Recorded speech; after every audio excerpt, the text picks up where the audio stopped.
Hello, everybody out there. Hope everybody can see me live now. We've just begun our latest edition of CSC Live. And thanks, everybody, for joining us. We have a special day today that's sort of more technically complex than we've done in the past, but I think it should be pretty fun for everybody. Today's session is talking about remote grading and the realities of remote grading that we've sort of started to embrace now that we've all been working from home the last few weeks. Some of you may remember maybe about 11 weeks ago now, the very first CSC Live we did was me. That was the last time I was actually on camera. And we talked about remote grading. And one of our guests today, which is Mark Kueper, the colorist from Technicolor Toronto, was actually joined me on the phone to talk about remote grading. And that was very early days of this process for us as DPs. And since then, a lot's happened. I've been doing it more. My other co-guest here, Gavin Smith, has been doing it for a while now too. So what we're going to do today is actually take a look at our working processes between myself with Joanne Rourke, my colorist at Deluxe Toronto. Joanne and I have been doing Expanse together since the first season. And normally I would be sitting in Deluxe with Joanne, working together here in Toronto. But of course, since the pandemic has begun, that hasn't been possible. So we've been using technology that we've been using for a few years now so that our showrunner, Narain in LA, could watch what we're doing. But now we're using that same technology locally, so I can work here from home and continue to do post on our show for season 5. And I know that Gavin has been doing the same thing for his show, and now he's doing the same thing with Mark Kueper through Technicolor, and they're using their version of this technology, which is remote streaming. So I guess the interesting thing for us is that in season 4 of Expanse, we started going HDR, and at that point we hadn't done a remote stream of HDR to our producer in LA, our showrunner. But season 4 was our first time doing HDR, and we were able to do HDR through our remote streaming method to LA. And so we've continued to do that. And now this year I'm working from home with a calibrated monitor here, which is HDR, and I'm seeing 4K HDR over that stream. And Gavin's doing a similar method with an iPad Pro that's been calibrated to so he can see what Mark is seeing simultaneously. So that's kind of the general gist of what we'll be talking about today. And as part of that discussion, we have Gary Brown, who's the picture operations manager at Deluxe Toronto, who's been working with us on Expanse for several seasons now.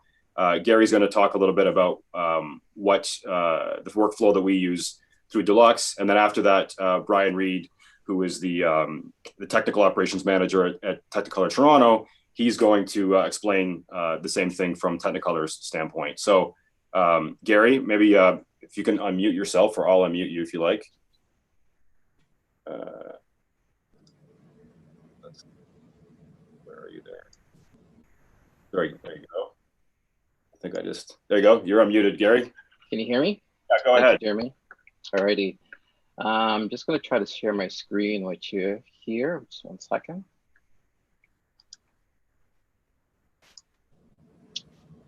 Are you guys able to see that? Yeah, that's great. There you are. Perfect. So thanks again, Jeremy. Remote grading, we've been doing that for some time now. And as Jeremy mentioned before, pre-COVID-19, things were slightly different. Both the colorists and the clients had full access to the facility. So they could come in and they would have a fully calibrated monitor, high quality images, a full suite ready to go, and they could collaborate quite easily. So with that, any remote work from home live grading solution that we put forth would have to allow the client to have a very similar experience as a traditional attended session. So it had to be real-time, collaborative, instantaneous, and an efficient workflow that the showrunners, the DPs, directors have come accustomed to working in-house at the post facility while being in a remote setting. with that, the streaming solution ideally needed to be system agnostic, so it had to be fast, high quality transmission, very low latency and dependable connection, both on our end as well as on the client. So we leverage some premium technologies such as Streambox Chroma 4K, Chroma Plus, the Chroma X, and Niveon TVIP Virtuoso, as well as SohoNet, Clearview Flex, and the various other software products. One of the things we had to make sure with that is the stream itself. We have to stream to a color calibrated environment that ideally is identical in display technology and calibration specs to what they're used to. So basically, the image quality is extremely important. It needed to be high enough quality to judge clear color images. In our current work from home situation, our colorists would set up a remote live color session with a DP from their home, and our engineering team would then customize a solution for that particular need. So whether that review is going to be over an iPad Pro, HD SDR, 4K, as Jeremy mentioned, he's getting a 4K feed on a calibrated OLED TV, or even up to a full reference mastering monitor like an X300. And while today we're not really talking about sound, we also employ the same sort of technology for sound, which could be anything from 5.1, 7.1 to an Atmos mix. So low to high internet bit rate also determines the type of solution. The latency of the stream, where lower times equal less delay, but it sacrificed a bit of the motion quality, where higher latency equals a better motion quality, but slightly longer delay. We can also do this, the stream via Streambox Cloud to many systems. That could be to a browser window on a Mac Windows client if we're doing an SDR review.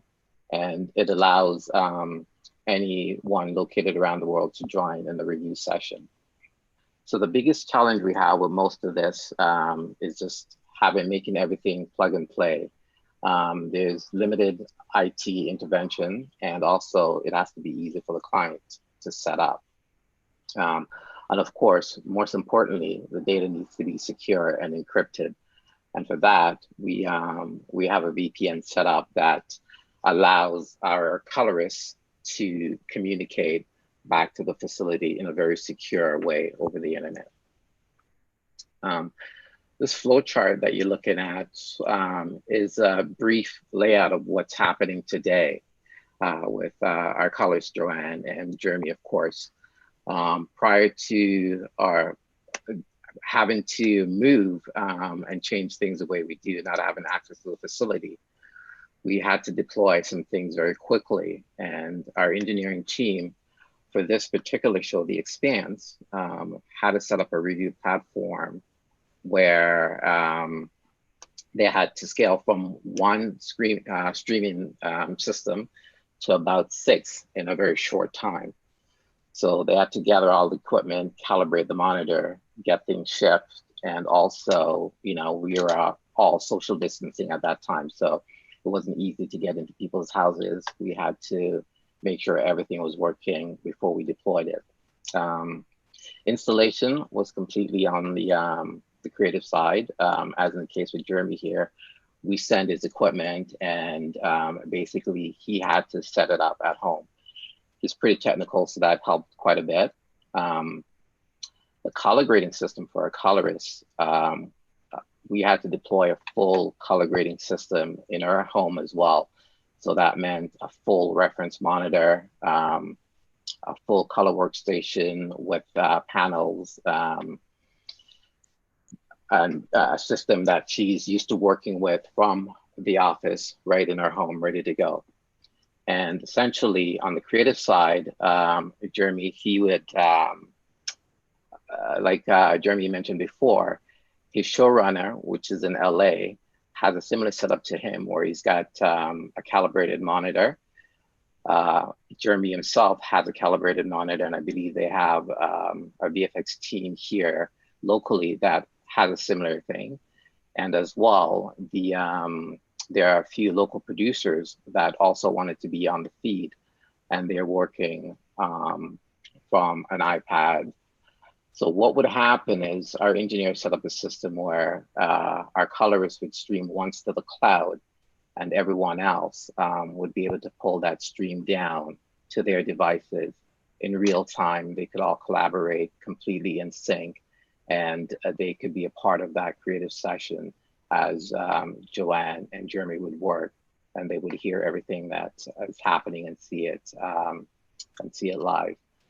That's pretty much a very simple workflow of some of the things that we would do in this particular situation.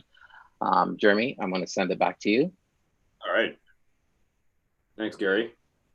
Yeah, and just I guess it made me think, just to add to that, is that I should also say thanks to Gary Mueller, our post supervisor, because he actually helped facilitate some of what we did today to get this session going, as far as getting us the clips we needed from the Expanse. And also in all this process, for post houses, it's been obviously a lot of work to juggle their normal workflow and suddenly send everything out of house into people's homes and all that. So Gary was the one who actually, Gary Mueller was the one who actually delivered the LG C9 monitor to my place here, and which Deluxe had actually calibrated. So I think they got 3 of those monitors. They calibrated them all together in the same room with Joanne's Sony X300, comparatively speaking, and then they were shipped out. So I got one of them. One was sent to LA to our showrunner, and our VFX supervisor here in Toronto received one, along with the Streambox hardware. It looks like a PVR. It's a little box, and I actually have it over here so you can see it right there.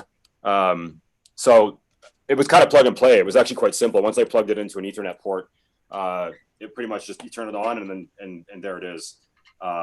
So that's it's a lot of work for everybody involved, but it's been working quite well. And we just use Zoom we turn that on during the session, and I point this camera over to the monitor, and then if I have to show Joanne anything, I can just go up to the monitor and say, can you make this area brighter or darker? So that's kind of how we've been doing it. I'll hand it over to Brian from Technicolor to explain their process.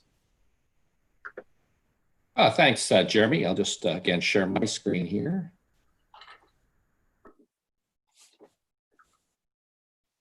There you go. There we go. Should see that now. So yeah, thanks to Jeremy and the CSC for allowing us to be part of this series. In the time of COVID-19, these weekly presentations have been very interesting and insightful. Today, Gavin Smith, I'm just going to change, and Technicolor senior colorist Mark Kueper are going to be demonstrating the use of remote color grading through an app we've just released called TechStream. And they're going to be using materials from a project they graded together called Wynonna Earp. For those of you unfamiliar with the title, Wynonna was launched in 2016 on Sci-Fi in the US, and here airs on CTV's Sci-Fi channel. And the first 2 seasons are available here on Netflix. 724 Films and Image Comics are the production comics companies, and when premiered, it was rated by Variety magazine as a much-watched new show, and the 2nd season was also listed in their top 20 shows of 2017. Wynonna Earp has just finished shooting their 4th season. All seasons have been shot in Calgary, with Technicolor providing near-set dailies. So this is just sort of a layout from the production side of things, so what happened there, the camera details, and what we were doing as far as the color workflow there. The good thing, obviously, is we're able to put some pretty decent hardware near set there and be able to produce dailies, do the LTO backups and everything there, and then upload from there the material to editorial, which was here still in Toronto, and obviously the streaming files to all the executives around. The post, pretty straightforward again, could form here in Toronto, high-res material from the camera shoot, and grade again with Gavin and Mark in a traditional method. In the years past, they would meet together in the suite, and how nice that was. And then, of course, producers and post supervisor would do the final pass on that and things, packaging and restriping things. So just wanted to much like what Gary was saying, there's several technologies that can be doing the remote grading, and we've been doing remote grading certainly for several years. I think the difference now, obviously, is not being able to, be able to share that closeness and point at the same screen, et cetera, and doing it remotely makes it a little bit more difficult. So we were very sort of fortunate, I think, that we were just going to launch this TechStream app, which is an app available from the Apple Store, and to download it onto, specifically works best on an iPad Pro, but any Retina screen works well. The difference there is that if you're on an iPad Pro, you won't get any stuttering and things. But then you can have multiple user over just regular generic internet, as opposed to doing dark fiber between your sets or having to send hardware out to our clients and things. So that app was going to be released at EDB this year. And now, of course, it was becoming very, very, very handy to be able to do that. So all the other technologies we're still in use and things, but the advantage for us of the TechStream is not being able to have to send any hardware out to our client, and the inability essentially to have multiple monitors be calibrated in someone's houses and making sure everything's all set up and things. The TechStream's been really good.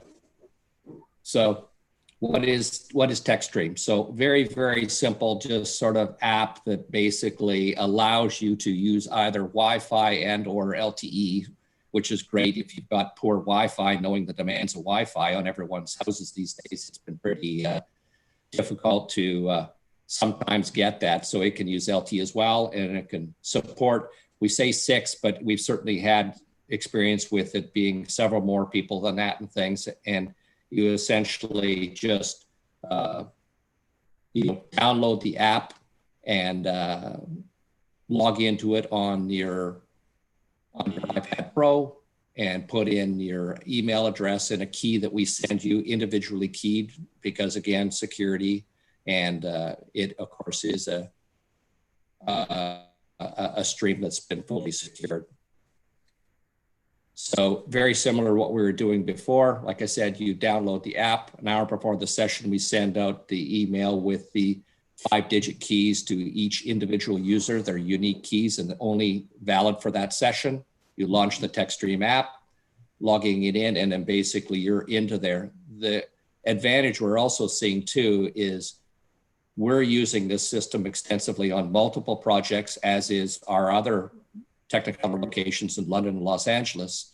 And if you're a showrunner that has more than one, or a distributor that has more than one project, you might have simultaneous streams. So you can literally just go to your iPad app and select the stream that you want to, and you can log in and out of the projects very simply. So it's worked very, very well.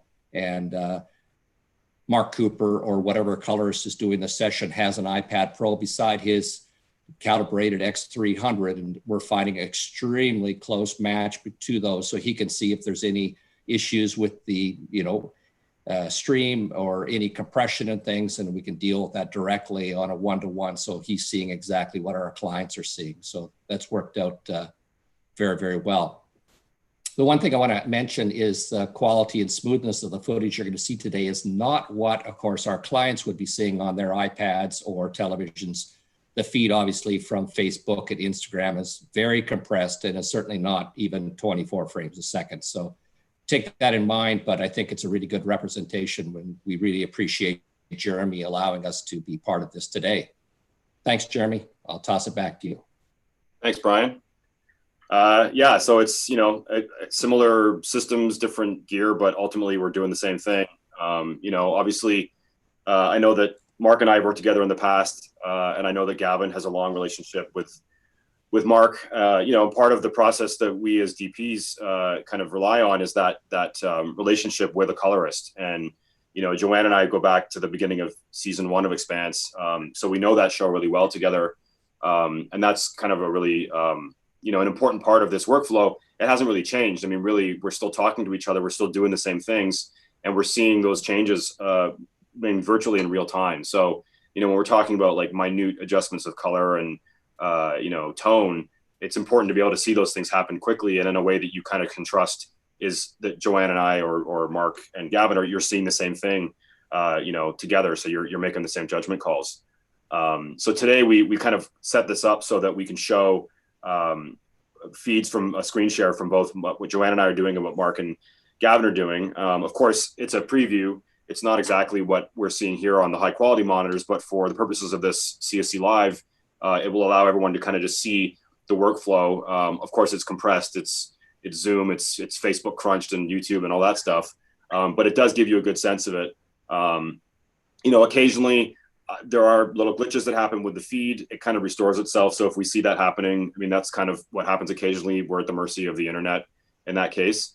But Joanne and I were going to look at a couple things.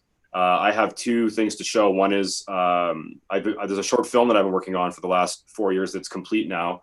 And Deluxe did me a favor and helped me out to finish that. It's called Footsteps, which is a film about a team of Foley artists in Uxbridge, Andy Malcolm and his team there. So Joanne and I recently, it was actually the last thing we did together in person in March. We graded it at Deluxe together. And then once I started doing the Expanse grading about a month or so later, we did subsequent passes of the film together because we had the setup to do that remotely. So I'm going to screen share that. Just give me a moment here. You guys see that? Yeah. That'd be great. So here's a grab or a scene from Footsteps, and I'll show you over here that I have it on this monitor too. So if I'll just move over to where I would normally sit so I can be closer to it. But this film was shot with a combination of Alexa Mini and C200 over the course of like 4 years. So, and in fact, Andy's hero interview was shot with both cameras like years apart in the same place. So Joanne and I had to kind of match the two, which I think we did pretty well. So maybe Joanne, do you want to show everybody at home? Like right now we're looking at, this is like the finished look that we came up with shooting. This is in Uxbridge at their facility. Do you want to show us like just the log? There it is. There's the log. And this was the Alexa Mini. And maybe show us, Joanne, do you want to talk just briefly about like how you would apply the LUT to start and then work from there? Sure. So, There's Joanne. Say hi, Joanne. that's just with the Alexa LUT straight up. Now you see it. So that's kind of a base starting point that I would use mostly if I'm working with an Alexa camera. And that allows me just to have a good starting point, and I'll take it from there usually. So it's basically like you're just giving it like a general starting look so that you've got like a good curve built into the image, so there's a place to kind of push and pull it from, right? Yeah, it's using the color science from the camera. Right. So in this case, I know that like as we were working on it, Joanne and I were trying to bring back the sky a little more because you can see how this is one of those days where the sky's almost burned out. That's with it off. I have a key put into the sky to help bring it back. Some of the cloud detail. Toggle it on. Put a bit of a window just to add some coolness into the sky. And I think we sort of like added a bit of blue into the blacks, didn't we? We did. I think throughout. Most of it's fairly warm overall. Yeah. A lot of the material was like old typewriters, that type of thing. So I think we're kind of going for a Kodak feel at times. Yeah, and I actually, because Andy had done a film in the late 70s called Track Stars, which a lot of people may have seen about Foley, which was actually shot by Mark Irwin, crazily enough, who hosted one of these a couple weeks ago. I kind of went with that as a reference of like kind of slightly older 70s, like crunchier look. You'll see that in the interviews coming up. But this is actually Sandra Fox right here. She's one of the Foley artists at Footsteps, and she's outside playing with a piece of rope, as they do. Rolling through it. How was the key, Joanne, where you had it in the sky? Pardon me? Toggle the key on. That's the key on. That's the key off. Like as in like show the keying area, like in your Oh, sure. and everyone can see kind of like what you're selecting. There you go. There you go. Because the trick with this kind of thing is obviously doing it in such a way, selecting it so that you don't kind of read it going into the sky and like looking like it's the trees are posterized and that kind of thing. So that's one of those things where it's very like subject to taste. And then here's the bottom. We just brought down the level just so your eye would go to her more. That's right, yeah.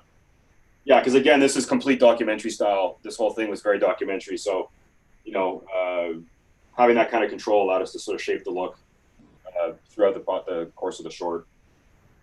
Right. What else did we do in this one? Let's see, Andy? Yeah, let's see Andy. So there's Andy.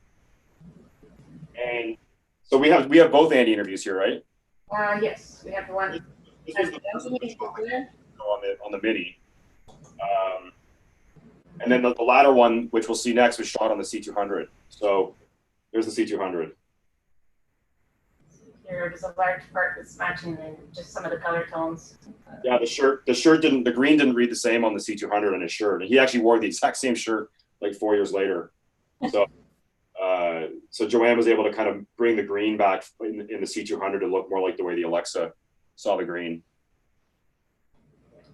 So this is literally the same exact spot, 4 years apart, two different cameras. It's mostly the natural window light. We had a little bit of a light mat off to the side just to kind of pick up the window light. But that was basically it. It was like a light mat and the windows. We brought up his little running shoe in the corner there. There's that little shoe in the corner. We gave a little window for that so people could see it more. That was pretty cool. What it other than these sprays. There's the log image there. Yeah, it gives you an idea of like the range that the Alexa has, because you can see in the background that bright area where like the water cooler is, how much information is there. And then that's just the LUT. That's the area LUT. Yeah. Just turn everything back on. That's everything back on. We didn't stray too far. Just a bit of fine tuning. I think we could just pull this in the blacks again. Yeah, and I know that because the first grade we did was kind of really contrasty, and then after I looked at it again, I was like, oh, maybe I went too far. And then we're doing some of our Expanse grading. We did another pass on this monitor here, and we backed it off and kind of softened it a little bit. And I think we ended up in a really good. Here's an alternate look, just for fun. Oh, yeah, that's right. That was one of our experimental looks. This is if you wanted to do something moody. Just there's so much range that you have once you have put that LUT on, then where you go. What's the was it the shot of Goro in the Goro. There's his interview. Yeah. So we had straight. There's the log image. And as you know, it was very warm. Like their studios are lit with like all tungsten light. So I kind of embraced that look and matched my own light matte color with that and just kind of cooled it down a little bit so it wasn't quite as warm, knowing that when I was in with Joanne, I was going to suck back some of that oranginess because they're very tungsten light bulb kind of situation in their studios. So yeah, I think we darkened the table in the foreground. We gave Goro's face a bit of a lift because it was he was kind of falling into shadow too heavily on the one side. Yeah, there's the table. What else? I think we darkened the behind him there. Yeah, we selected the background. Can you actually, Joanne? Can you bring up your shapes to show the shape? Oh, the shape. Okay. And you'll see my math skills. Oh, just go to the window page here. I believe, Mark, you're the same way. Like Joanne and Mark both use a tablet to draw their windows so that they can kind of make it any shape they want, which is great. It's just for the armor in the background. And these guys do Vikings or have done Vikings, so they have a lot of working on it when I was there. So they had a lot of like swords and armor and glassware that they were using to make all that kind of sound. Okay. Yeah, I think we just wanted to highlight, make sure you could still see it. But... Yeah, that's a nice little detail. So we were like, really the only light I had in this set or in this studio was the one light mat. So it was kind of like balancing the house lights with a light mat.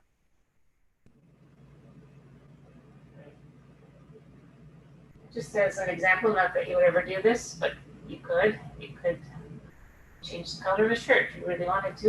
Yeah. Not that extreme, but it shows you the level of control you have with grabbing it.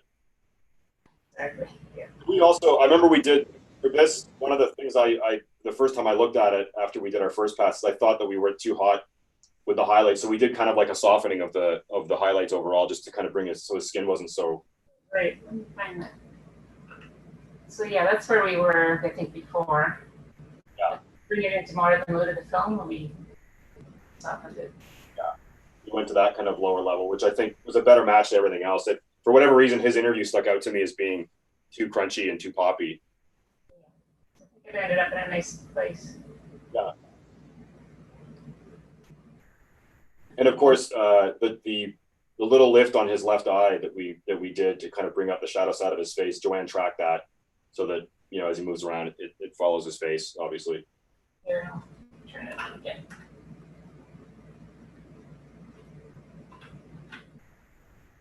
You can see it following. Yeah. Nothing too crazy, but. I mean, the tracking software is a huge benefit. I mean, that's something I would, you know, I was going to mention later, but, you know, when Joanne and I set up our the sessions, because we usually typically do a day for Expanse by ourselves, and then a few days later we'll do the session and we'll play back for the showrunner and the VFX team. So we try and, as much as possible, faces that we know will likely want to be tweaked, we pre-window them and pre-track them, so that if there's the question of like, oh, can we just bring up that one face, it's already done, you know. So there's we don't have to wait for the tracking system to kind of do its work. It's already kind of in place. But even that being said, if a you know, last minute request comes up, the tracking software is so fast that it doesn't, you don't wait very long for it, really. Yeah, we try to get everything in place as much Yeah. as possible, including the mats and the visual effects. Let's see that the darker studio moment. Oh, okay. The one where he's, or what do you have next lined up? I think it was, Yeah, that's good. or there was this one.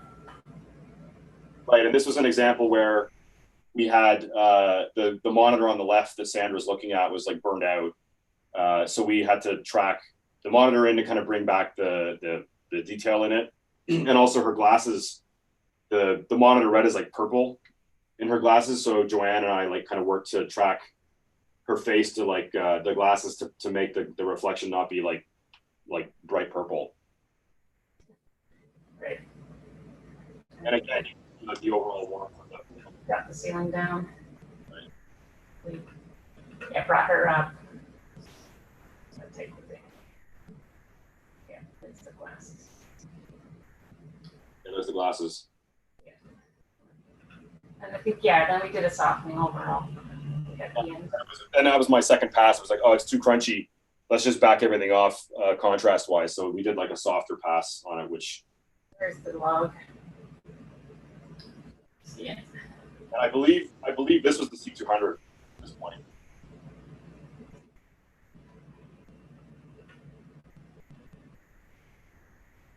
Okay. What was that? Oh yeah, that was one of the monitor tweaks.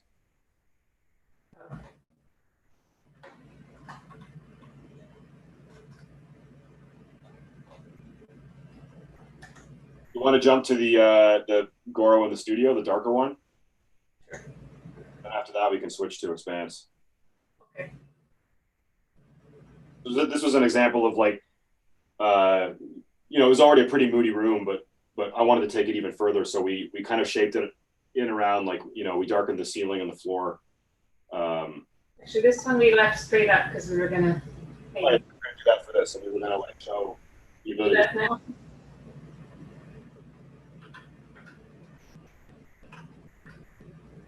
And then what if you soften that even more, Joanne, like just so it's a little more feathered? Yeah, that's it.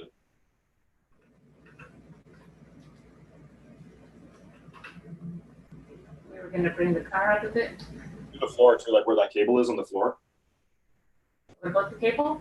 Yeah, like I'll right bring. there, like where that cable is. Sure.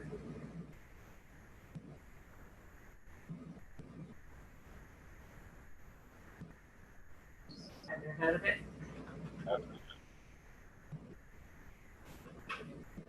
That's Goro Koyama, who's a super masterful Foley artist. We're gonna bring the car a little bit. Oh, that's the door, Joanne? What is that? Is that a car grill? Or? Door, yeah, that's it. And pull some of the detail up in the door. That's good.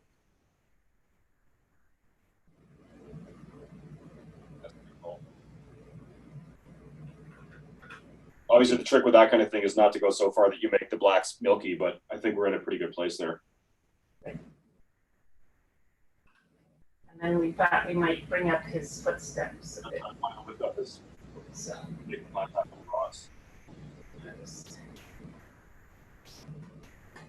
raise there, reset windows There you go. like that. Maybe just back it off a little bit.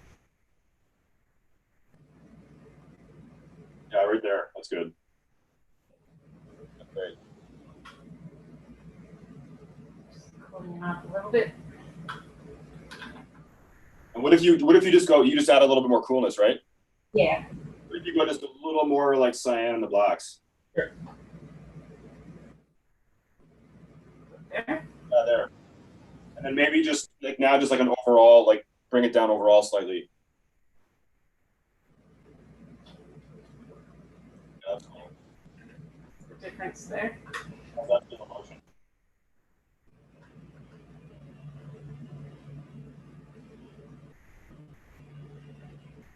That's good. Can you run it? Just loop that shot.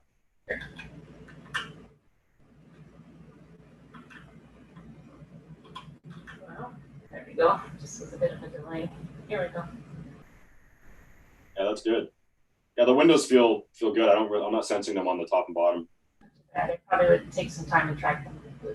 Pretty good though, and the feet look pretty good too.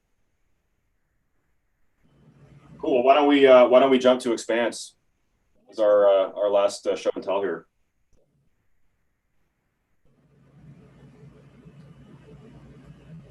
Okay. I guess the one thing to note with Expanse, which is kind of a useful tool, is that for anything that we do that has VFX elements in it, the VFX team delivers us mats for all the elements. So, which is really helpful in the color correction process, that if we need to balance a particular item object, we can select it on its own, so that Joanne doesn't have to draw a window or a key for that one thing, which is obviously time consuming and often doesn't look as good, obviously. So the VFX team delivers mats to go with each element, which is really great. It allows us that separate control, especially in these space shots. It's often the case that we need to control the highlights and shadows of the ships, for example, compared to the space background, because the black of the star field is a very specific reference point for us that, our showrunner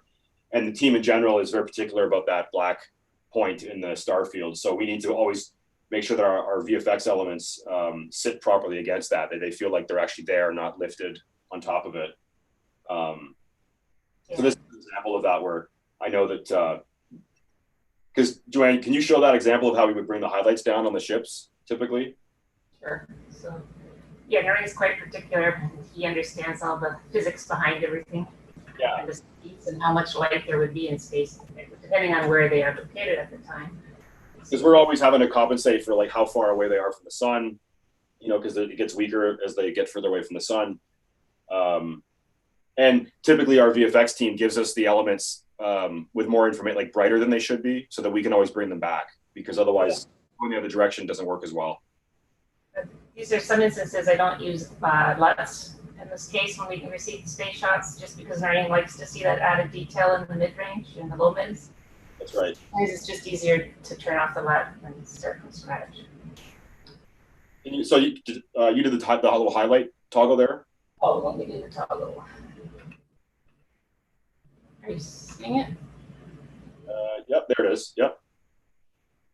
Yeah, so you just brought them down a little bit, right? Yeah. That's good. Could you grab the moons that are around Illis there and just show us, just if you wanted to bring the moons down as a group? Bring it down? Okay. So make the moons, like, bring their highlights down. Okay.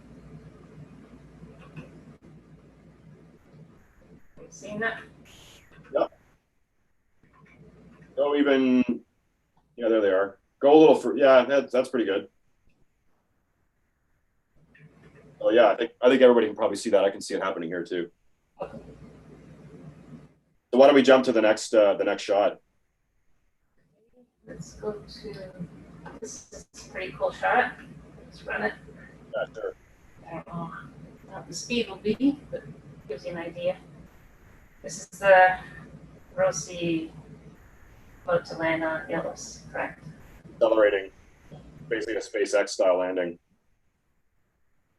So the clouds are supposed to be green tinged according to the script. Try to read the, just so I know all the different spaceship names, that type of thing. So when the rain asks me to go to a certain mat, I'll know. And I try to label them as well ahead of time. Yeah, because you can end up with like dozens of mats sometimes, right? Depending on the shot. Yeah, exactly. And sometimes I double and triple them up. And if I just need a certain area of the mat, I'll just show you what we have on this particular shot. Sure. It's a really fine balance, I find, with the VFX stuff, because it's really that balance of making it look like it's actually part of the shot, if it's mixed in within camera or if it's on its own. Exactly. So ideally it should be fully integrated. Yeah. Really, visual effects does such a great job. We're just really doing minor tweaks. We're just balancing it into final position, but I mean, they do such a great job of these things. Yeah, it's pretty. We get visual effects from at least, well, I think this year we're up to 6 visual or effects houses. Yeah, that's right. Last year we got up to 9. If I didn't mention Mats Eunice, our senior online editor, who keeps everything in line and makes sure I get all my mats in time for our online sessions. Shout out to Mats. Yeah, Mats is our online guy. He does a great job getting everything up for us. So I have the clouds. Yeah, I remember we also were fine tuning the red of the ship to get the new paint job had to look a certain way. Yes.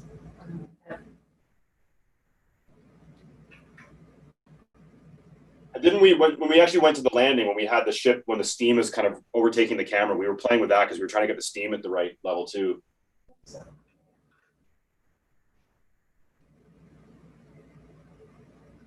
Yeah, this was the first time we saw the Rosie painted, I think. Yeah, this was the new paint job. We'd never actually seen it before painted like this. Yeah, we got it to a level I think that everyone was happy with. Yeah, it kind of came in a little bit too saturated, and then we just we grabbed it and kind of backed it off a bit. Do you have that the landing moment when the steam kind of overtakes the camera? It's this shot. Yeah, this is the one. Okay. Just loop it.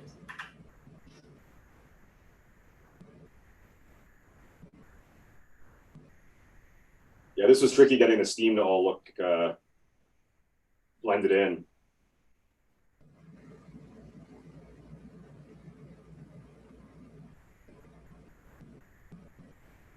And of course, this had to tonally match the real location, which was a quarry we shot in Dundas, Ontario. So we were kind of like, this is entirely a VFX shot, but then there are elements that in subsequent shots that are real in camera moments at the quarry mixed with these elements. So we had to make sure these match tonally.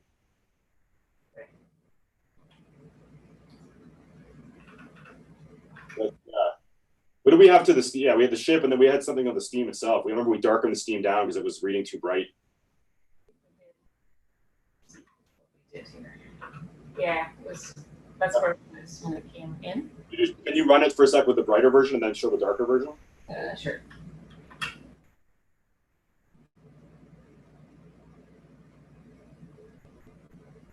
Yeah, that's the brighter steam. I think I also put a transition in, like it's brighter at the beginning and then darker at the end, right? Yeah, let's see the darker version.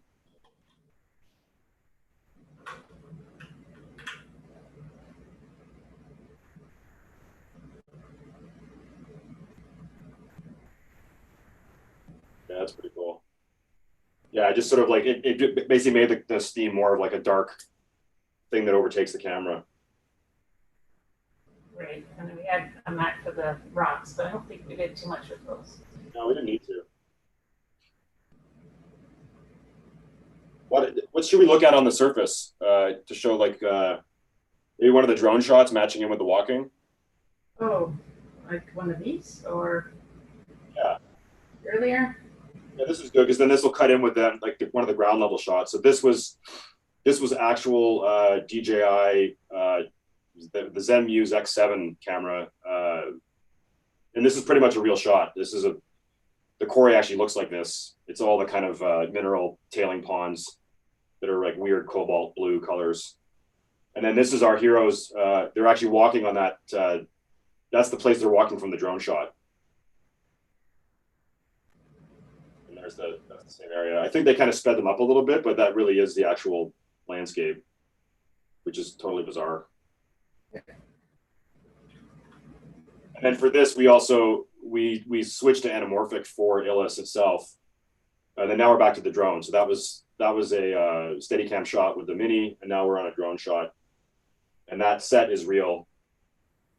We were very lucky here because as the drone rises up at this last part of the shot, the sun actually came out like perfectly at that moment, and then all the coverage we do for the scene coming up, the sun is out. So we got lucky that basically the natural transition really happened, and it gave us the excuse of like, okay, now it's sunny when they arrive at the settlement. Didn't you say it was really windy as well at the time? So the drone really.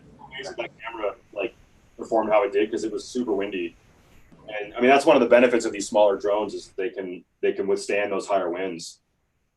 I mean this is Tom Comet from Drone Boy, did this work, and he's great and has done a lot of drone work for us. And I think VFX wise, all they really did for that shot was remove trees on top of the ridgeline. Oh, right. Because there were trees kind of up along the top here, a few trees. We didn't want to see the sort of earth-like trees, but we kept the shrubberies that were there, and then we did like a little bit of a green tweak too, right, Joanne? To kind of I went through all the shots and toned down the green and yellows. yeah, so we kind of embraced that there was greenery, but it wasn't as earthly green. It was sort of a little more Uninviting. yeah, exactly.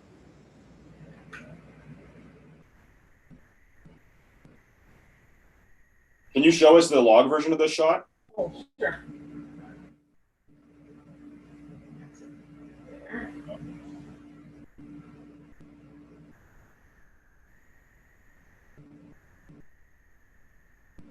Go back to the, yeah, there you go.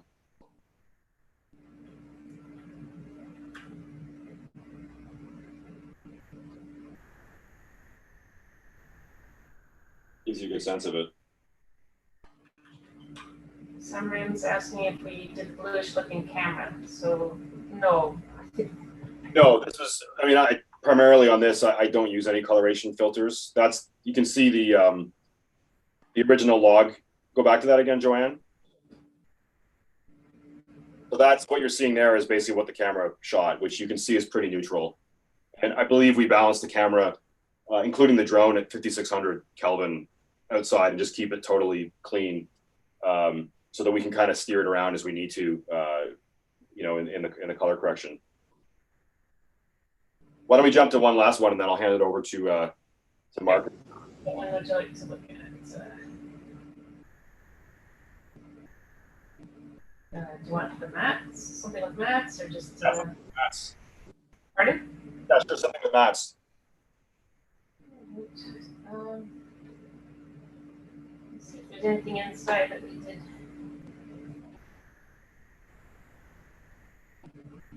I'll just show you the look of the Rosie and like just Yeah, sure. over there. So this is inside the ship that was landing. The blue look. That's pretty much how it looks straight up. Right. So the Rosie kind of interior, their hero ship has a few different default looks. This is kind of the standard, I guess. Here I just did his eyes. Oh yeah, let's see that again. A little eye lift. Can you toggle that again? Oh. There we go. That's Holden. Here's getting ready to land. Yeah, this is kind of backwards in time in that sequence. This is right before they landed.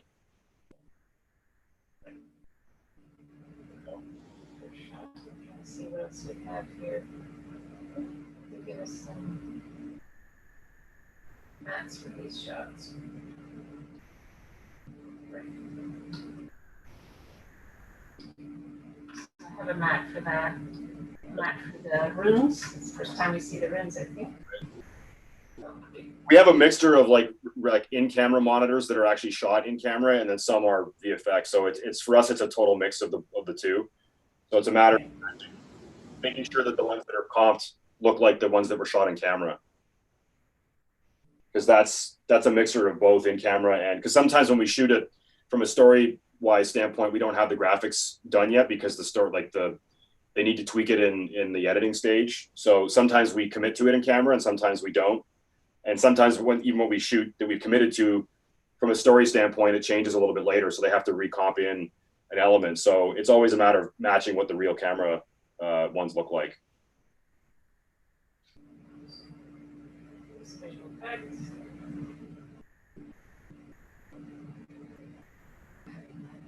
So I did end up putting where is it? Here it is. So a little window on his face for you, Jeremy. Yeah, you can see how subtle. The nice thing about all this is that, we can be so subtle with these little facelifts. I mean, that's the main challenge with the beauty of the technology we have grading wise. You can do anything, but you also have to be careful that you're not tipping your hand to it, and windowing faces is a tricky one where you have to be careful that you don't feel the face being lifted.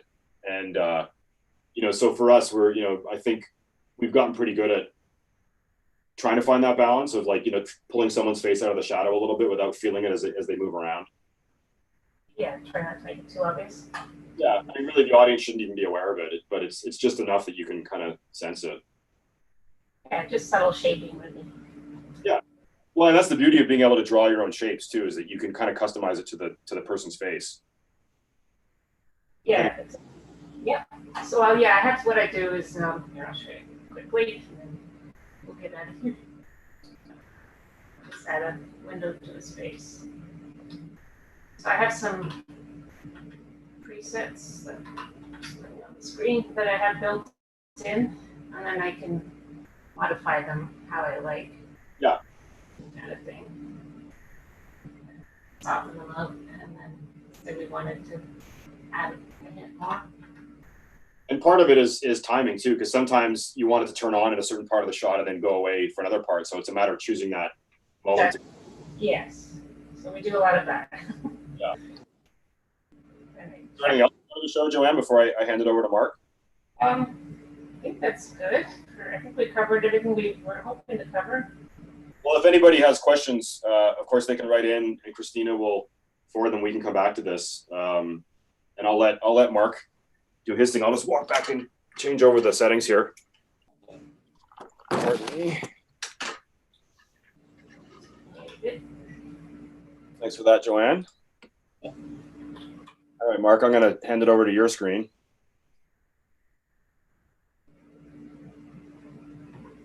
Someone's asking me, can you hear me still? Yep. I'll just answer one question. How much time would I spend finessing each shot? It just depends. If it's a big visual effects shot, it could take me an hour sometimes. I usually spend 2 to 3 days grading the episode before Jeremy comes online.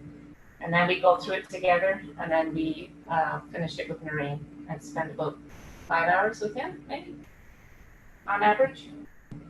Yeah, that's about right. Here, why don't I'll stop the screen share just for a second so that Mark and Gavin can talk without being covered up by the screen share. Okay. I'll just, I think you might have to unmute yourself, Mark. Mute myself. Hello. All right. Here's Mark Kueper and Gavin Smith. Hello, everybody. So Hello, Gavin everyone. and I have this great show that we've been working on for a few years. It's a comic book type script, so it really has given us license to do weird things, and that coupled with a show creator who's really, eager to do just good work that's weird and have it add to the whole experience of the show. Gavin, what do you think?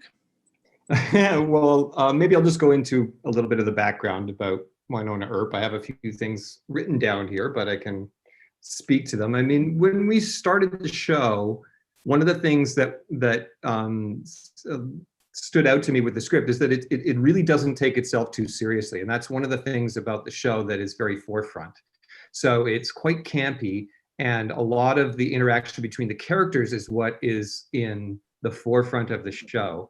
And we have a wonderful cast on the show who are probably some of the most non-vain people I can imagine. And we push 12 mil, 14 mil lenses right into their face on this show, and nobody seems to bat an eye. So having that kind of license is pretty amazing. And when we started the show, it had a bit more of a traditional look. The look that we were going for was maybe a combination between a couple of shows. One of the shows that I particularly liked was The Nick in its raw, very, very handheld, rough type of a look. And they just chose some very strange angles for perspectives on the show. And we really use that as a bit of a reference for the show. And that coupled with something like that's a little more serene. Wallander was another reference. And I always use the original Doctor Who, which I loved as a kid. And it just had this feeling to it that the characters are in the forefront, even though you're in a very sci-fi setting. You want something that's just odd, so that when you start that world in that odd space, you don't have to worry about trying really strange things and having them stand out, because you're already there. When we started the look of the show, I originally started with the minis because it's a ProRes show. And we used the Leica Summilexes because I had been using those recently and loved the look of them. Partway into season 2, we introduced some of the Leica, the Vantage Ones. And the Vantage Ones have a really, really interesting look. And we loved the look so much, even though we were looking at it for a specific episode, that we ended up adopting those lenses and that look for the entire series from then on. And one of the things I like about those lenses is when you really open them up, because they literally open up to about a T1, every single lens has its own characteristics. So as you start to open them up, they start to fall apart a little bit. You get chromatic aberration, you get very strange bleeding in different parts, particularly for highlights. And what I loved about it is that with natural, pretty much available light, you can paint with these lenses specifically, like without adding a lot of light, maybe a little bit of negative fill, but just a few things, so you're creating enough contrast so that the light parts will bleed into the dark parts. And so we really started to experiment with this a lot. And given the fact that we shoot the show very quickly, it's shot in Alberta in the fall and winter, and literally you lose light by about 3 o'clock in the afternoon. So you have to work very quickly and then know that you're going into a split at the night, and you're getting all your lighting ready for the night stuff while you're still shooting in another location, jumping around from place to place. And the wonderful part of shooting where we were shooting on the ranches and in the foothills and in the Rockies is that you can just see everywhere. So therefore, using big wide angle lenses and spinning them around handheld or a Steadicam or on a techno crane, you can see everything. So we really embraced that. So it posed a lot of challenges for lighting. There's a lot of on-camera lighting. I use a lot of practicals in the shot, and there's a lot of things that need to be controlled. So therefore, we had to come up with a LUT and also a way of working that all of those things would cut together seamlessly between the stuff shot on stage and the stuff shot in location. So when Mark and I started it, we kind of came up with this cross-processed look, a LUT that was probably a little cleaner than it is now. And then over the years, like when I first started, we had probably maybe 5 or 6 LUTs, but we refined it very quickly down to 1. And then with that 1 LUT, we just slowly refined it. I was working with a DIT at the time, and he would do a little bit of adjustments, and then Mark would come back and say, this would work better for Technicolor. So we kind of really came to a point where we refined that LUT. And from then on, I've worked pretty much just straight out of the camera with ProRes, adjusting within this LUT the color temperatures up and down. I would boost it all the way up to 11,000 Kelvin sometimes, because the skies would get so blue in Alberta in the winter that in order to bring any kind of warmth back into the skin, you had to shift it back that way. But there were many things we did, and over the years, it's been very fun to kind of find this space. And one of the greatest things that Mark and I have such a long history of working on things is that we were both trying things and then looking at it together. And then I had a lot of trust. So I didn't have to worry about not being able to live grade, not being able to work with a very experienced DIT when I was working in Alberta.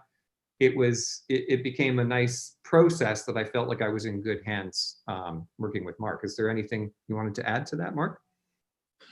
I could add that I remember in the early days when we hadn't shot anything yet that we were using some Fargo footage. So because you guys were shooting in some of the same locations.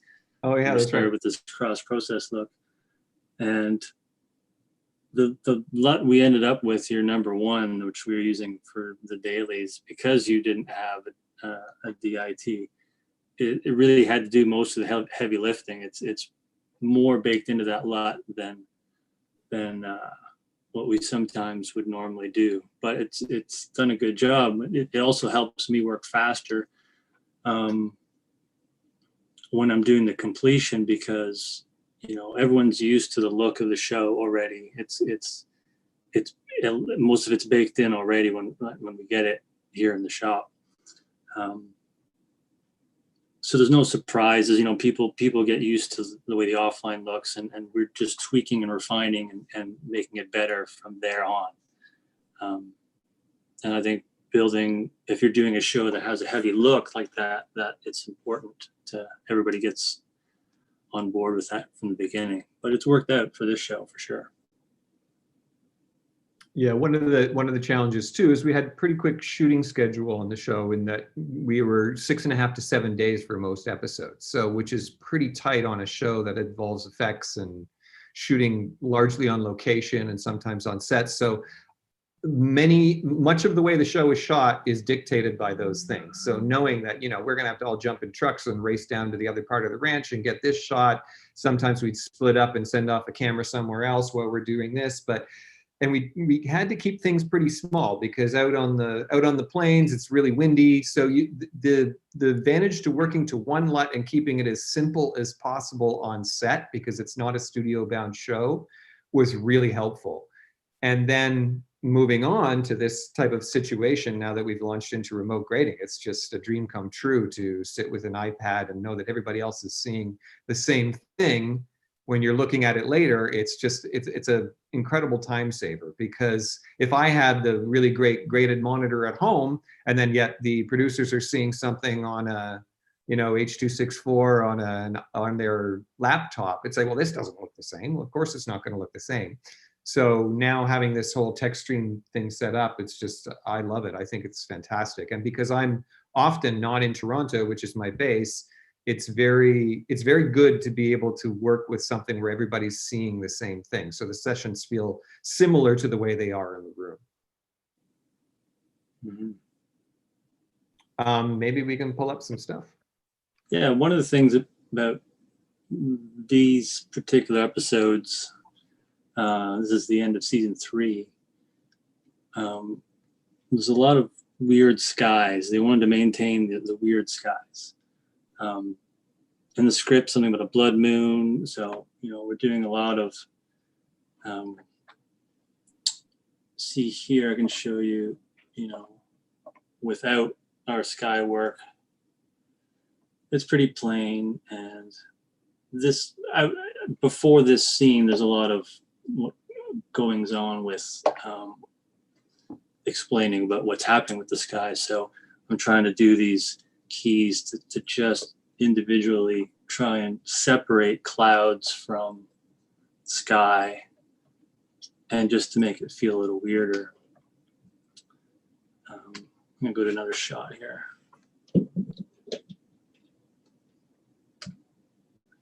We're maintaining this too here, just for continuity's sake, all these bits as the skies go through. Some of these kind of shots where it's very much, on location, it's very bright outside. We're trying to transition, keep being able to see the actor. We're keying just specific areas of the shot so that we can bring down, add contrast, you know, being careful not to go too far. That's going to look like a set. And again, the other bits are, of course, trying to get this weird sky that we've been working on. These are the advantages, Gavin? Sorry, yeah, yes, they are the Vantages. If I look at this, this looks like it's probably, yeah, the Vantage 25. One of the things that I did too is it's not strictly all Vantage lenses, because the Vantage only goes up to the 17.5 in its wide end. So we also worked with Cooke S4s in 16, 14, and 12. And I added a pearlescence filter, pretty heavy pearlescence, in order to get the same sort of softness that you're getting from the wide open Vantages. So that was a way of sort of helping bridge the difference in two different film, like two very vastly different lenses, yet maintaining that still kind of soft feeling that they have. So if you were going to go to a 14 outside, you would add the pearlescent to make it look more like the Vantages. Correct. And because the Vantages, like I often, like for example, that's a Vantage. If you go to that next shot there, you'll really notice, because just stop it for a second, Mark. So if you see how much bleeding you're getting there, Oh, wow. that's like, you get so much if you're wide open, and you really have to tone them down. Like that's the 17. So it's right on the edge, but it gets very weird. So to create anything like that with something like a 14 or a 12, you'd have to go to full pearlescence and get something kind of similar. Not exactly, but it's quite similar. And what just out of curiosity, what else did you compare to filtration wise before you landed on the pearlescent? Well, I tried a few different things. The reason why I like the pearlescence, because it had most of a bleed. So you see, you're really seeing it here, like where that bleed comes through. I was getting more bleed from the pearlescence. Like I tried everything. Like I tried many different things, some classic sauce to some smokes to some, like I went through a variety of things, and the pearlescence just seemed to have that glow and the bleed that I needed. I'm not sure how this is coming up on Facebook for everyone, because it's hard to totally see, but on my monitor, I'm working from an iPad here at home, and my image is amazing. So the bleed might look pretty mushy on your low res at home, but what I'm getting from the tech stream looks incredible.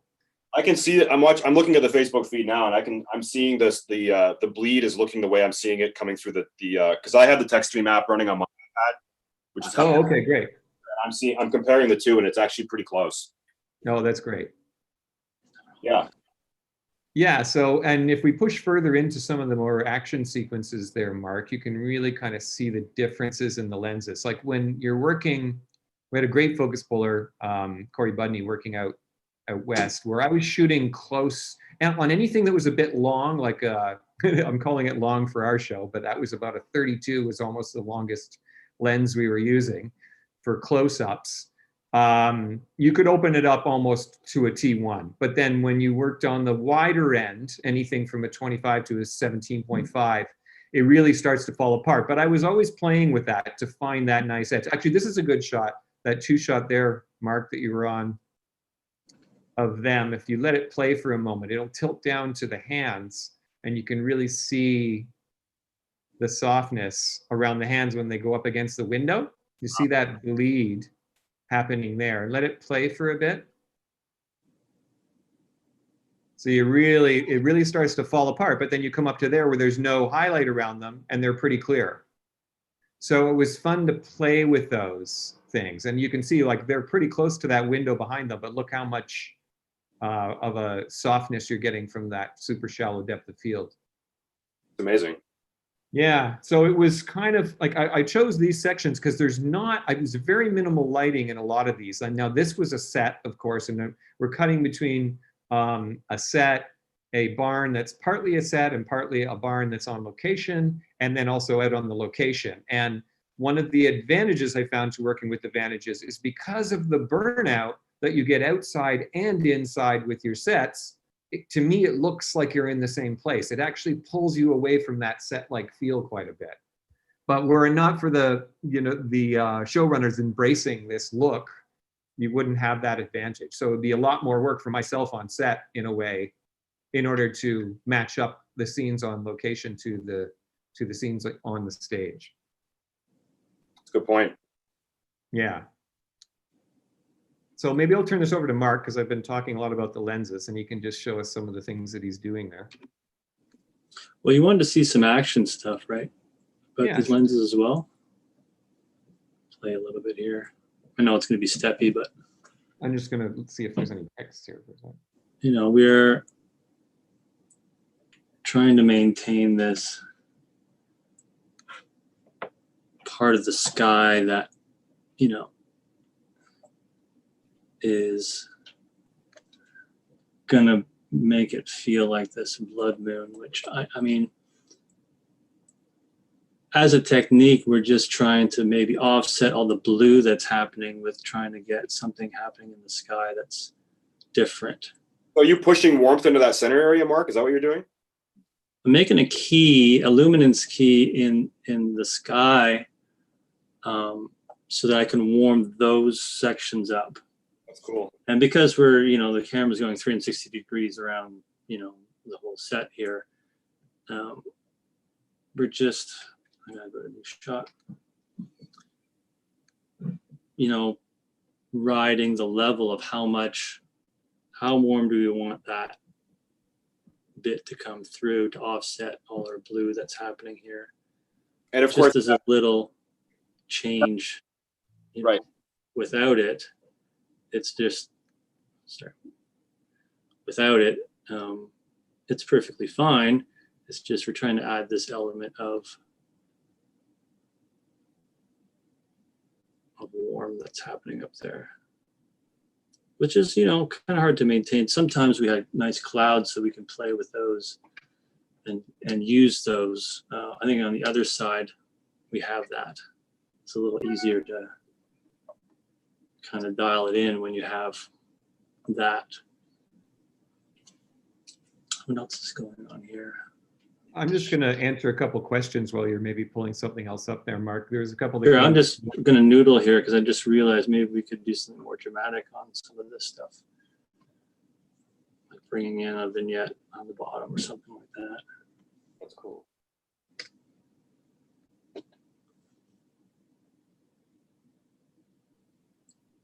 So a couple questions that I have here are, how do you deal with effects with all the bleed of the Vantage lenses?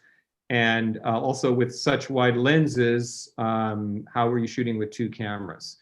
Well, a lot of the time, I'm gonna address the camera thing first. A lot of the time with the two cameras and using such wide lenses, the A camera would always dominate, but then because the show is predominantly handheld, we would have people hidden around corners and the other camera would step out to try and grab a close-up after we've landed something. There's a lot of stuff on our sets that we use to our advantage to allow the other camera in. Sometimes we went longer lens, but it wasn't always that case. But one camera, maybe it's on the crane and you're landing a big wide shot that comes in close, but then the person goes around a corner and comes into the other camera, for example. So they weren't necessarily always used concurrentently, but they would checkerboard into each other. Addressing the VFX question, much of the time, since this show was shot ProRes high def, a lot of the time when we had a very specific compositing shot, I would sharpen it up. So I wouldn't go as wide open with the Vantage lenses, and we'd bump up to 3.2K. And so that the effects team knew that they were matching back to our original look. So I try to give them as clean a look as possible. But then again, a lot of the times in the cutting, there might be something come up where they have to work with it. But they did a very good job in kind of masking that. This show is not particularly effects heavy as in post effects. And a lot of the things are eyes and hands and burning elements that are kind of layered on top. So they would add their own softness to that. So I didn't, unless it was something very specific, I didn't have to change things that drastically. Gavin, do you find that with like in this shot you're sitting on here now, knowing the range you have to play within the camera and knowing what you're going to do with Mark later, do you find that in the interest of speed and like you said, like cameras are dancing in and out of positions, that you maybe don't bring in a bounce card as often as you might have before, because you know that like with that guy with his hat, you're gonna like lift his eyes a little bit later and you're not gonna have to like basically get bogged down with having to, dance around with more gear as you're trying to get these shots? 100%. In the beginning of the show, when I was starting, I would carve it all up with beautiful, beautiful negative fill and bring all these things in, and then it was just like, oh my gosh, we got to go. And we would literally, and then working with certain directors, it's like, oh, I'm going to see here, and I'm going to go there, and I'm going to go here, and all over. It's like, okay, well, Mark and I will have our work cut out with that for us, and it's worked out very well. It's kind of, the constraints became an asset. And once I employed the Vantage lenses, they created a whole new thing for me to play with, that it was almost like relighting with the lenses, where I couldn't bring things in. And our locations were so wonderful. The fact that I could see everywhere. Yeah. For example, this shot that's come up right now, this is a set. So this is on the stage, but and I could still shoot it very much the way that I shot out on location, in which we saw 360, because I just blasted the whole thing with lights, surrounded it in the studio, and you could still do the same style of shooting, and it still felt like it the way it did outside. And this is where the Vantages were a real asset, because the light bleed you can embrace inside and outside, and you can embrace the burnout without it looking out of place. Certainly, Gavin and I have come up with a good shorthand because of this speed of shooting and the speed we need to keep up with grading as well. And that's, handy when time is the enemy, not just on set, but even in post. So. And how long would you spend, because I know Joanne was asked that question, how long would you spend like working on an episode before Gavin chimes in, and then the next step of going to the producers? This show gets 8 hours pre-grade before, and then we usually do a 4-hour review, typically. About that, Gavin, eh? It's also And included. I was just going to say that for myself, often with this show, because it's such a quick turnaround, I'm still shooting when even the pilot comes out. Wow. So very rarely have I been able to fly home and deal with it, unless we have a hiatus built in or something. I think which only happened once. Have I been able to come back and be around for a lot of the color grades, and like yourself, Jeremy, I mean, just working a lot. I'm usually somewhere else, so it's difficult. So the advent of all this remote grading and being able to see it this way, it's just wonderful moving forward. As it's relatively new, but man, it's going to be such an asset for future work. And even as we're shooting this right now, Brian had mentioned that this is the 4th season complete. It's actually not complete. We got shut down by COVID, and we're going to be starting back up again. We were shooting in the middle of the winter, and then we're probably going to be picking up midsummer, which is crazy, but it'll be very interesting. And having this now as a way to move forward with it is just going to be terrific. And I guess, I mean, it's interesting because obviously, like, I'm in Toronto, so, and we're all stuck at home. So for me, having the LG monitor here makes sense. But obviously, as you say, if I was going to be working out of town somewhere and had to kind of take a look at stuff remotely, then this iPad solution is really great, because you can not be there. I guess the question is like, I guess the Technicolor method is they provide the iPad Pro because it's been calibrated to their system, versus you sending in your own iPad Pro because they want to cherry pick the best iPad Pro to send you, I guess, right? Well, I elected to do that. Go ahead. Go ahead, Brian. I was going to say that we've had often, because of COVID and things, and just the number of iPad Pros that we're needing, people have just gone to their local or online and bought the Apple Store, iPad Pro, and then there's just settings that we can get them. I mean, generically coming out of the factory, they're calibrated for Rec 709 very, very, very well. And there's just a bunch of stuff that we need to shut off, the automatic brightnesses and the tone dark mapping and all that sort of stuff. There's just settings that we can send them a little document and say, step by step, shut these things off, turn this on, and we're good to go. That's cool. Well, it's like what Deluxe did for me, like the LG here, like they calibrated it at Deluxe, but then they sent it to me and they sent me a PDF of like the map of correct. Something gets tweaked or yeah. a list of it all. And of course, we have big plans, obviously, once COVID's over, then there's certainly expansion of the software that's going to happen, that's going to allow us to use lots of other devices, beyond the iPad Pros and things. But it was such a great asset to start with, to have a known quantity that was already calibrated, that we didn't have to worry about what someone in Los Angeles with poor bandwidth and Wi-Fi was going to be able to see. Yeah. But, certainly HDR, and lots of other stuff is in the work. Apple TVs, etc. All that stuff is all going to be available shortly. Right. For myself, once again, traveling to many different places while I'm working, I love this iPad system. I'm presently working on a show with Mark, which I'm not at liberty to talk about right now because it's not released, but working in HDR, but then seeing this SDR image, knowing that everybody else is seeing the same thing, having worked with Mark, knowing that he's basically verifying everything that he's looking at in HDR, I feel in just such a comfortable place. And many of the decisions can be made so quickly because everybody's got eyeballs on it, whether they're in Boston or in Los Angeles, or myself working out in Alberta, and we can all see the same image on exactly the same calibrated iPad Pro is so much easier than all those little things that we fuss with, because Jeremy and I are looking at a much better monitor than they may be at home. I find it solves a lot of those certainly immediate problems. Yeah. Well, and even for us, like when we're grading, like, myself, the showrunner, and the VFX supervisor have the LG monitors, but then we have our VFX coordinators and their teams, and our producer who's here in Toronto, our like on-set producer, they're following along on the Streambox app on a regular iPad, just so they can, at least while we're grading and doing our reviews, they know it's not exactly 100% what they're looking at, but at least when we're discussing, like, oh, that element needs, like, we have to redo that shot because there's some problem with the render or something, they can see it as we're talking about it. So it's like instantaneous. Did you want to talk more, Mark, about what you're doing here? You're whipping through I'm stuff. just noodling while we're, kind of rapping about this. I love the face. It's always like the more time you get, the better. You can always do more. It's like, someone said once in the suite that lighting's never finished; it's just abandoned.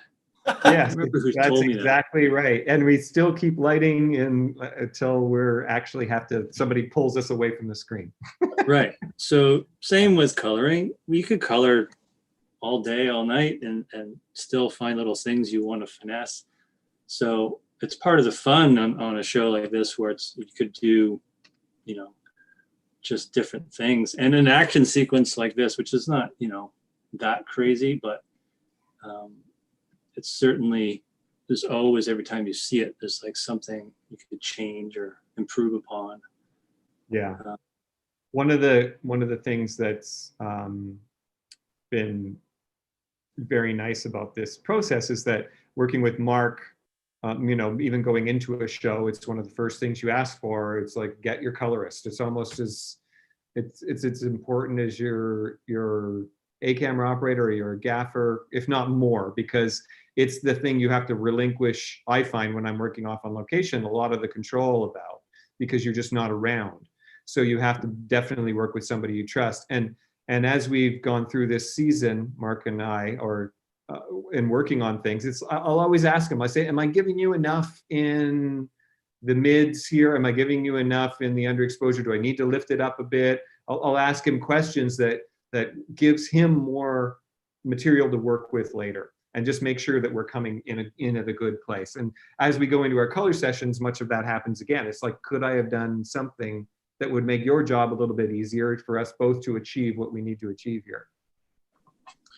It's interesting. I think that's also why establishing a good LUT to start with, so you know that on set, on the day when you're lighting for something, you could see exactly what is going to be there. And so getting that total, not starting with a generic something, customize it for your particular show, so that the showrunners, everyone, like you say, gets used to the look right out of the gate.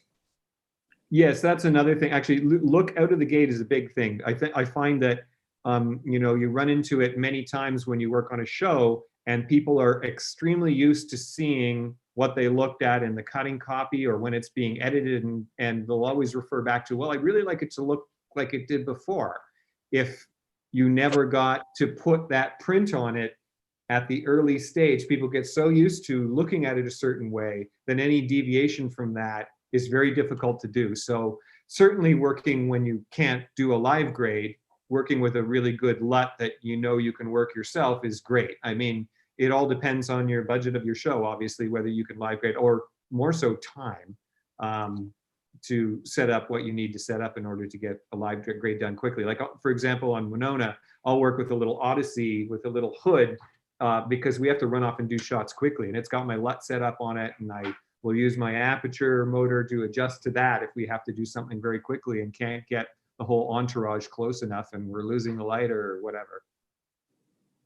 Yeah, that's an important distinction too. I mean, because you had mentioned that earlier about, you know, the with your show being daylight dependent, you know, like light fading and having to run off and get shots, you want to not have to drag a whole circus of live grading gear around with you. You want to have some reliable means of looking at it quickly.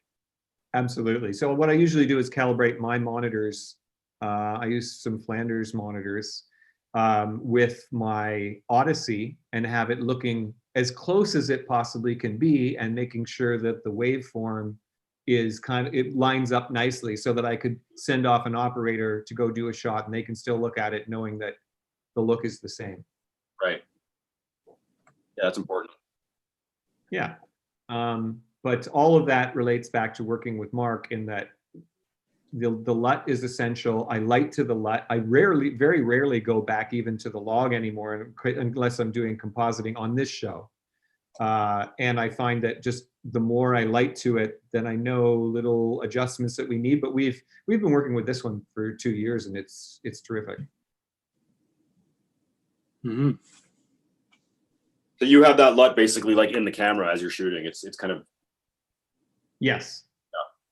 That's exactly how we do it. And then I'll have it set up, for example, again, if maybe on the dolly or the dolly grip or on, you know, the easy rig monitors set up on the camera assist monitors, if I can't get in there with another one, at least something that's pretty close. We try and match up as many things as we can so I can look at what it's going to look like, even though they're going to flip back and forth on their monitors to, you know, a focusing screen or whatever. I can jump right in there and go, okay, that's fine, that's good. Right. And move really quickly. Right, because you might be like at that moment you're ready to roll. You could be like, you know, on the other side of the set, and you got to go, and you don't have time to run back to the other monitors. Exactly, or the transmitter will be down or whatever. Right. Yeah, which happens, you know, even in the mountains. Yeah.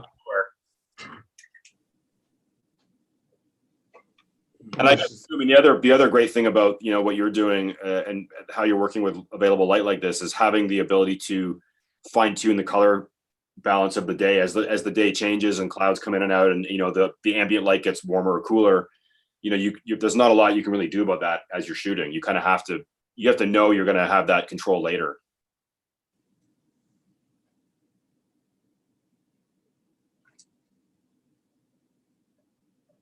I'm just watching what Mark's doing here. It's I'm just playing around trying to. I know, it's great. So there's a question here. I'm trying to follow these questions coming in. It says, I really like that flat look we had before. That's quoting me, I guess. You mean the log footage? I'm not sure I understand this question. I can't remember what I said, to be honest. But I don't remember that one. I don't remember it either. Sorry, I can't respond to your question. Maybe they can re-ask it if they want to clarify. We're talking about like just the log image is what we're talking about. I guess like they like the log look. Yeah. That's funny. Well, then you don't need me. We can just. Yeah, way to go, Mark. Sorry. But I mean, it's amazing how, like, what you're doing there, Mark, like just those subtle things that can draw your eye into something in a way that's really subtle, that suddenly got a new focus that you didn't really, maybe wasn't there as much before. I mean, it doesn't really require a lot sometimes to make that little focal point change. Yeah, exactly. Often that, I guess. Yeah, and these are the things, the details when you have the time to kind of just help. And it's story driven sometimes. Sometimes there's like a moment we really have to focus on something, as we've all, been there. It's like we need to emphasize or draw attention to a certain thing in the shot. And right. Like for whatever reason on the day you didn't see it as much, or it was like a dark thing against a dark thing and you couldn't really pick it up. Yeah, and again, the shorthand is the key too, right? To be able to look out for things. And Gavin and I, we talked about this for years. It's like, maybe not this show, but another show that's got a lot of over-the-shoulder shots, which is a big TV thing, right? We're always windowing the near side of the camera so that, we don't have to bring in a flag all the time when you're doing those conversations and stuff. So. Because there is a lot of those shorthands that are time savers on the set. If you know the control you have when you're shooting. Yeah, it takes time, right? Yeah, anything that can save time will just give you more of what you need shot by shot, because you can concentrate on what's important. That's right. Yeah, not just fixing things, which Right. is so much of the case. Well, that's the great thing about lot building and shooting to a lot that I find the best, is that you do spend, and if it's shot well, you spend all of your grading time finessing instead of fixing. There's a certain amount of matching to do, but with sensors and time of day or whatever. But if you can spend more time finessing and making it great as opposed to fixing, as we all know, it's a time saver. It's going to be better for everybody. I mean, it's out of curiosity, I guess it's for both Joanne and for Mark, but like, how do you, as far as having working this way now, being not at the office, so to speak, like what particular challenges or differences in that way of working that you've had to embrace in the last 10 weeks? Myself is I had to work on a Resolve instead of the Lustre, which I've been working with for 15 years. So that was a learning curve. And that's specifically because, working from home and tech stream, it made it doable. And HDR and built-in CMU as opposed to external CMU, which is Lustre's thing. And that's why I'm talking Dolby Vision right now. Right. It just allowed us to, because these things are in a lot of people's houses, it made sense that this to pick up a system and throw it here, which we already had the systems, and just saying it's a little easier move. I'm working on a Mac, now instead of the Lustre is a Linux-based system. The other challenges are usually keeping up with the changes when everyone's working together. You do have virtual meetings, you have all these things all the time, but there's especially with VFX heavy shows, as things are changing every minute, in terms of the timelines and re-edits, and it's just being organized and being able to stay on top of things is the challenge. Well, I guess that's the thing, is it's not as easy for someone just to pop into your suite and look over your shoulder and tweak the timeline or drop a shot in or whatever, now that everyone's isolated for the time being. Yeah, I mean, we're getting there, because essentially if you figure, whether it's Deluxe's building or Technicolor's building, it's still the engine that's running everything. It's just being able to keep up with, plus, we're less people working right now, so fewer people are doing more things, and until we all get up to speed on things. And we're also all trying to figure out what's going to happen in the next few months. Are we going to keep doing this? How long before people are shooting again? Right. People have been talking about that for weeks, months. Projecting when we're going to get busy again. We're busy now. We're still grading everything that's been shot last year, except for maybe some of the few episodes of Wynonna. And well, we all have stuff on the go, several shows. that's going to end eventually. You know, Sure. when are we going to get back in the building? Are we going to stay here? There's so many balls in the air about what we're going to do. Although this technology really lets it happen wherever we're going to go. And like, even if we do go back to working in an actual building of hundreds of people, Gavin and yourself will still be out in the field or in your homes or and want to use this tech. I think it's that part I think will stick around, whether or not we're here or somewhere else. How about for you, Joanne? How do you find as far as just like the challenges or differences for you? I guess I was pretty lucky because I was on a resolve when I left, and I was able to bring my full system here. The main thing was getting my tablet, and then really it was just logistics. Like I had to figure out how to hang up some tab curtains, black coat. Like there's a lot more light today, but normally I'm working in a darker environment, so it's that type of thing. Just getting everything in order that way. Cam, my husband, he built me a wall, an insulation wall, so we could drown out the sound of the resolve, because it's just in the room behind me here, and it's quite loud. Things like that. Mainly it's been just trying to communicate more with mods, like we're on the phone constantly, texting, just like Mark said, because it's visual effects heavy, we're always, focused on getting all the latest visual effects and the mats. And sometimes if there's a hiccup, then we just re-export, and then we get James, our engineer. He's been great. So it's been actually surprisingly seamless working like at home because of James and Jerry Wolf helping me out. So I don't have them. I had to put my big girl pants on, and I've had to plug in cables. That part's been rewarding. Like, wow, it actually works. So I've had to plug in things, do that type of thing, which normally I don't have to deal with. So yeah, it's not having that crutch at work where you can just pick up the phone and call Jerry or James, that type of thing. So, but actually it's been great. It's just really just communicating more with everyone, like at Deluxe. Right? And Gary's been great as well, making sure we have everything we need.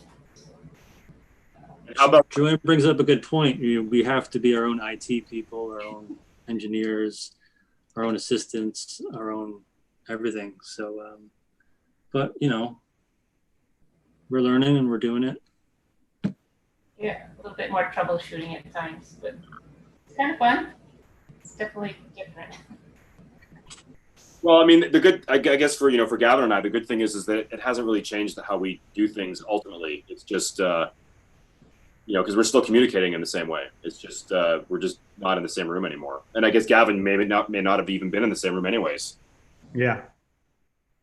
No, it's great. I find that just this system that I've been working with Technicolor on another show, to have all eyeballs on exactly the same image, it is incredible, because no matter how much you can explain to somebody, well, no, it doesn't look exactly like this, you're not getting the same image I am. Just eliminating that whole factor and being able to just all look at the same thing at once to do, final passes on a grade or, a review is fantastic. Yeah. Collaboration. For Brian and Gary, how's anything for you that's changed how you guys have to manage your jobs? You know what? Both Joanne and Mark echo some of the challenges we had to go through. It's changed slightly in that, there's a lot more communication, a lot more coordination that has to happen. As both the colorists mentioned, the team is spread out. So some of the native support that you would have in the facility that would make your life a little bit easier is just not there anymore. So there's a certain level of planning that has to happen. One of the things that we wanted to make sure is that, the communication between the creatives and all that was seamless. And I think that was the thing that we wanted to achieve more than anything else, is to, while we were all working remotely in different locations, is to make sure that you guys, both you and Gavin, wouldn't feel any of that. What Joanne has mentioned is she works so closely with Mott's, because when you're at the facility, they're right next door to each other. Well, Mott's is somewhere in Richmond Hill right now. and Mhm. Joanne is downtown and is coordinating all of that. So, it's different. I wouldn't say that it's, I wouldn't say that it's bad. I would say that, the facility more functions like a hub. We talk back to the facility.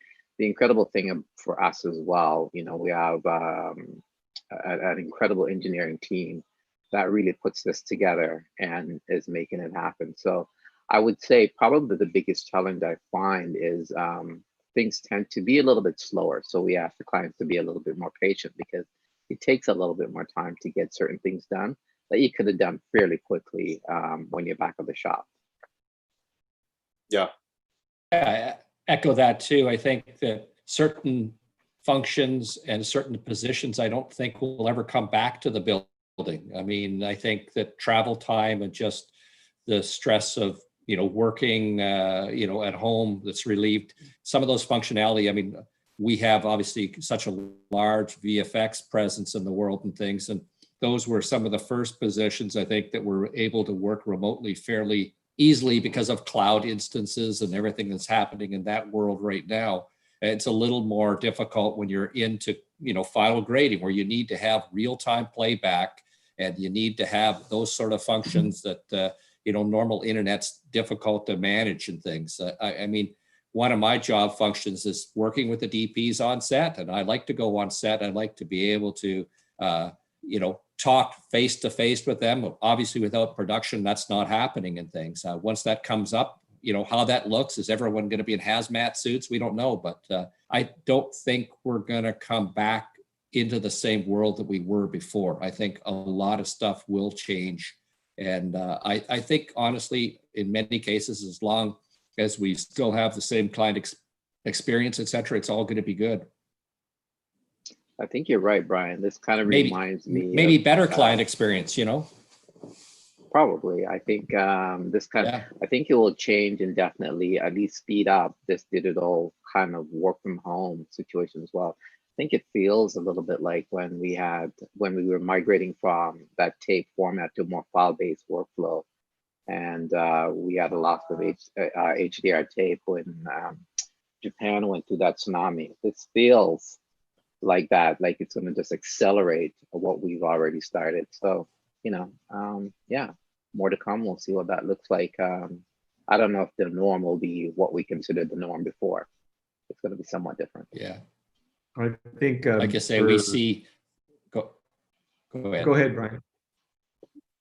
I was going to say, we certainly see, way more additional features being added to the tech stream that's going to allow us to do other functionality. We have clients saying, hey, can't I review audio on this? Can't I do Atmos through this? Because the picture is so great. I want to be able to review all this stuff all at the same time. So it's going to have ramifications. I think we've had art directors go, oh my God, I want to be able to send this stuff to my DP or my producers, and we have a real-time chat. I mean, this kind of Zoom thing and Teams, Microsoft Teams, I think it's been a huge salvation for a lot of us to collaborate and get on group chats every day, not only from the client side, but internally. As you mentioned, it's very difficult to keep up with all the little wee nuances of all the details of a lot of moving cogs. I find that certainly moving forward, one of the hardest things when you're on a tight schedule and you're working on an 8-month show and you're shooting, and then, for example, I'm off in Alberta and I have to fly home to do the color corrects and then fly back and start shooting again. This just being able to do this alone, and the sleep saved and the years back on my life is totally worth it. It's just it's a game changer, really. I mean, we used to send, H.264s and things out to clients for them to review. And then again, it was always the question about, gee, was their iMac Pro properly calibrated? Do they have these details? Do they have that? And again, it's the non-real time. It's off hours. You don't have the collaboration that you have with the showrunners and the producers, the post supervisors and producers. It's enabled all this to continue. Yeah, that's why I love the system that we've been working with, when it's just everybody gets the same one, exactly the same calibration, don't touch it, send everything in, and you're talking with people in several different cities around North America and getting the work done quickly. It's great. It's so true. Well, maybe unless anyone has anything else to add, I feel like maybe we can wrap it up. I think we've answered everybody's questions so far that have come in. Good. Does anybody have any final thoughts? No, I just can't wait till the new HDR version that I can see on an iPad. You'll have to have set two of them, something in though, right? motion, One for Brian. I'm SDR, ready one for anytime you can HDR. send it. Yeah. Well, thanks. Yeah, that's Thanks good fun. everybody for being part of this. I know this was actually a fair bit of work it took to get us to this session because there was so much to coordinate technically, but we got it really going. And so thanks to Brian and Mark and everyone at Technicolor, Kate, Martin, James at Deluxe, and Gary, Joanne and Gary Mueller, our post supervisor at Deluxe as well. You know, and Christina, who's actually not visible here, but she's at home feeding us the stuff. So thanks everybody for that. It's been it's really good. I know we wanted to do this for several weeks, and it's still, the timing of it, it's great because people are still new to this who haven't actually entered into this technology yet. So it's good for those people to see this. And I guess normally right now I would mention the next week's session. We're not actually going to have a next week's session. Wait till the 18th of June, which will be a session with Ari. So next week, what we're going to do is, I'm not sure how many people are aware that the CSC has a diversity committee. It was formed earlier this year in February. There's been sort of parts of it that have been in place since before that. It's in the process of being kind of added to. And we thought that next week we would hold a more kind of like a private webinar,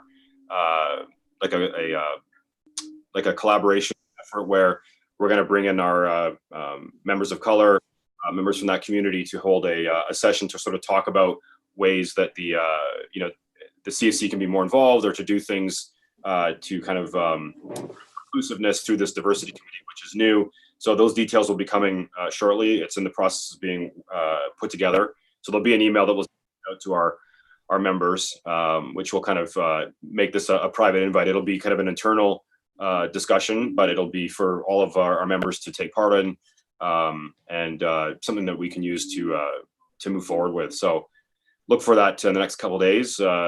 Susan will be sending out an email about that. But once again, thanks everybody for being here. It's been great, and I look forward to the future of doing more of this kind of stuff. Thank you, Jeremy, for all your hard work. Thanks very much. Together. Thanks to the CSC. It's been very good. Yeah. Well, I'll see you guys in the real world, hopefully sooner than later. Yeah. All right. Let's Good hope to so. see you guys. Stay safe. Thanks. Correct.